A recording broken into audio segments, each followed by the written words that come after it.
Some stories are so dark, so disturbing, that they shake the very core of what it means to be human. This is not just another tale of mystery or horror. This is the real-life story of a little girl who spent her childhood trapped not by chains of iron, but by the cruelty of her own father. A child hidden away from the world, stripped of love, language, and even her identity. Her name was Genie. Mr. Wiley? Yes. Why did you keep your daughter in a room? Mr. Wiley has no comment. We haven't had time to discuss the charge. We haven't even... When she was discovered in 1970, at just 13 years old, doctors, scientists, and the world itself were left in shock. She was called a feral child, but the truth of what happened to her was far worse than anything nature alone could create. Tonight on Haunt X, we're going to take you deep into one of the most heartbreaking and haunting true stories ever told. The story of Genie Wiley, the girl who had no childhood. On the 4th of November 1970, a girl later known as Genie Wiley, along with her mother, walked into the social services office in Temple City, California. Straight away, one of the staff noticed something terribly unusual. The girl appeared to be about 6 or 7 years old. She moved with a strange, awkward shuffle. Saliva dripped constantly from her mouth, and she spat without control. She wore a nappy, and she could not make a single sound. But the truth was far more shocking. Genie was not 6, she was 13, and she wasn't autistic, deaf, or mentally disabled. She was the victim of one of the most horrific abuse cases ever recorded in human history. Genie was not her real name. It was a false name given by social workers to protect her identity, yet it fitted her perfectly. Like a genie trapped in a lamp, she had been locked away for years, hidden from the world in isolation. Social workers contacted the police immediately. Genie was taken into care, and doctors began examining her. What they found was horrifying. She was severely malnourished. Her hips were misshapen, her stomach swollen, her buttocks and thighs were covered in a thick black callous skin, damaged from years of pressure and restraint. She was incontinent, unable to control her bladder or bowels, and she recoiled from human contact. At first, no one could understand how a child could end up in such a state, but over time, through police interviews with her mother, the dreadful truth began to emerge. To understand what happened, we must go back before Genie was born. Her parents were Irene and Clark Wiley. Clark was a jealous and controlling man, violent whenever he believed Irene had stepped out of line. From the day they married, Irene's life grew smaller, as Clark demanded obedience and control over every detail of her existence. Clark didn't want children, but 5 years into the marriage, Irene became pregnant. Late in her pregnancy, Clark beat her so brutally that she ended up in hospital. There, while recovering, she gave birth to a healthy baby girl. Back at home, the newborn only fed Clark's obsession with silence.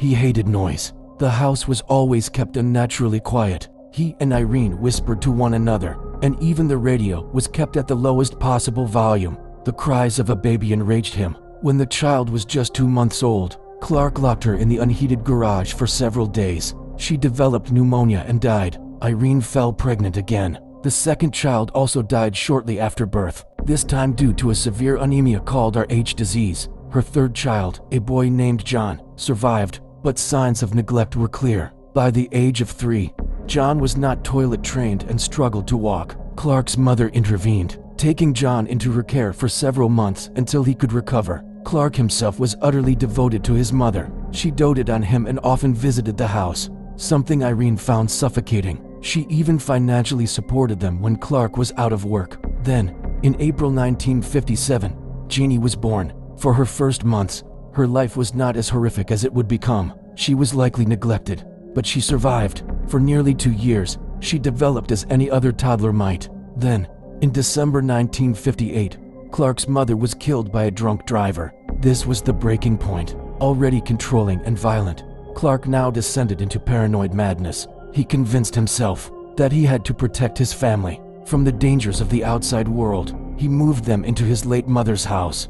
The home had 2 bedrooms. One was left untouched as a shrine to his mother. The other became Genie's prison. Clark, Irene, and John confined themselves to the living room, where John slept on a mat while Clark and Irene sat in armchairs at night. Clark often kept a revolver on his lap, ready for intruders he believed would come. At first, Genie was occasionally allowed into the garden or placed in a playpen, but even then, her neglect showed. Irene once admitted that Genie, left alone in her playpen, would tear it apart with her fingernails. How long must she have been left there, forgotten, to resort to that? Soon, Clark's paranoia grew stronger. Genie's time outside was reduced. Bit by bit, she was confined to the small bedroom, and eventually, she was never allowed to leave it at all. She wasn't just locked in, she was tied down. The room had 3 pieces of furniture, a cupboard, a cot, and a potty chair. Clark had built a special harness that strapped Genie naked to the chair during the day. It restricted her arms and legs, supposedly to stop her from touching her own feces.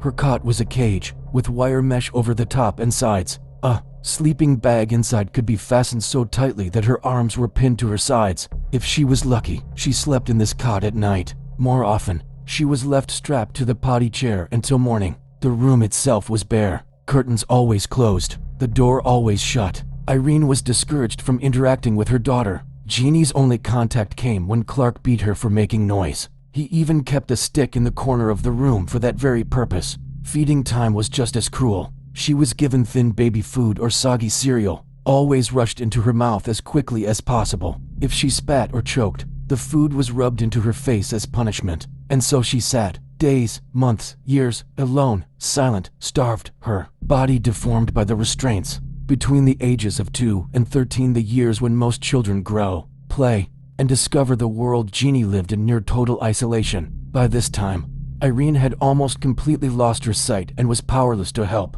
Until October 1970, one day, after a violent argument, Irene threatened to leave unless Clark allowed her to call her parents. Eventually, he gave in. Later, while Clark was out, Irene freed Genie from her bonds and took her to her parents' house. 3 weeks later, Irene and Genie made their way to social services, and the truth of Genie's suffering began to surface. When she was taken into care, doctors were horrified. Genie had rarely worn clothes. She didn't react to heat or cold. She had never eaten solid food and didn't know how to chew. Years strapped to a chair meant she couldn't stand properly. Her arms and legs wouldn't straighten. She shuffled instead of walking, swaying side to side in what became known as her bunny walk. She was nearly blind to distances further than 10 feet, the exact space from her chair to the door. She had been beaten into silence, only letting out the occasional whimper. Malnourished, she weighed just 59 pounds at 13 years old. She looked less like a teenager and more like a feral child. Even her silence was chilling. She didn't cry when in pain. She didn't laugh when happy. Over time, carers noticed she tried to mimic words, but she spoke in a strange, breathy tone, rushing to get sounds out as though afraid of punishment. Sometimes, she reacted to instructions 10 minutes after hearing them, as if her sense of time had been broken by endless monotony. For scientists, Genie became a phenomenon, the so-called forbidden experiment.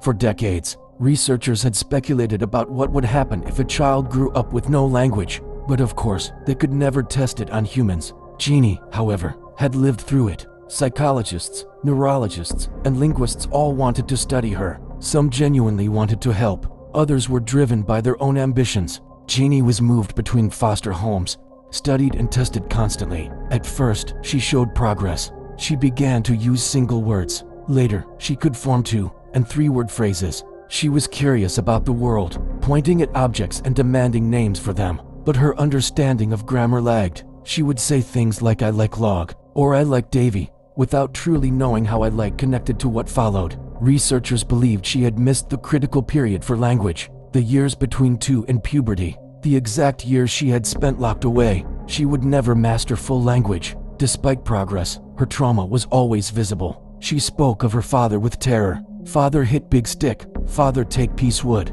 Hit cried she hoarded plastic containers, a reminder of the rare times she was given a cottage cheese tub as a toy. She feared dogs, later revealed to be because her father would growl outside her door, pretending to be one. As for Clark Wiley, there was no justice. Just a month after Genie's rescue, before his trial began, he shot himself. He left a note, "The world will never understand." Sadly, Genie's story did not end with rescue. By 18, she had made real progress, but then she returned to live with her mother, back in the same house where she had been imprisoned. Irene soon found her behavior too difficult and handed her back to state care. This time, she wasn't placed with caring families. She was placed in strict foster homes, where she suffered new abuse, both verbal and physical. Genie began to shut down. The progress she had made fell apart. she regressed into silence once more. By her late 20s, she looked like someone who had spent her life in institutions. Her spark was gone. A psychologist who worked with her called it soul sickness.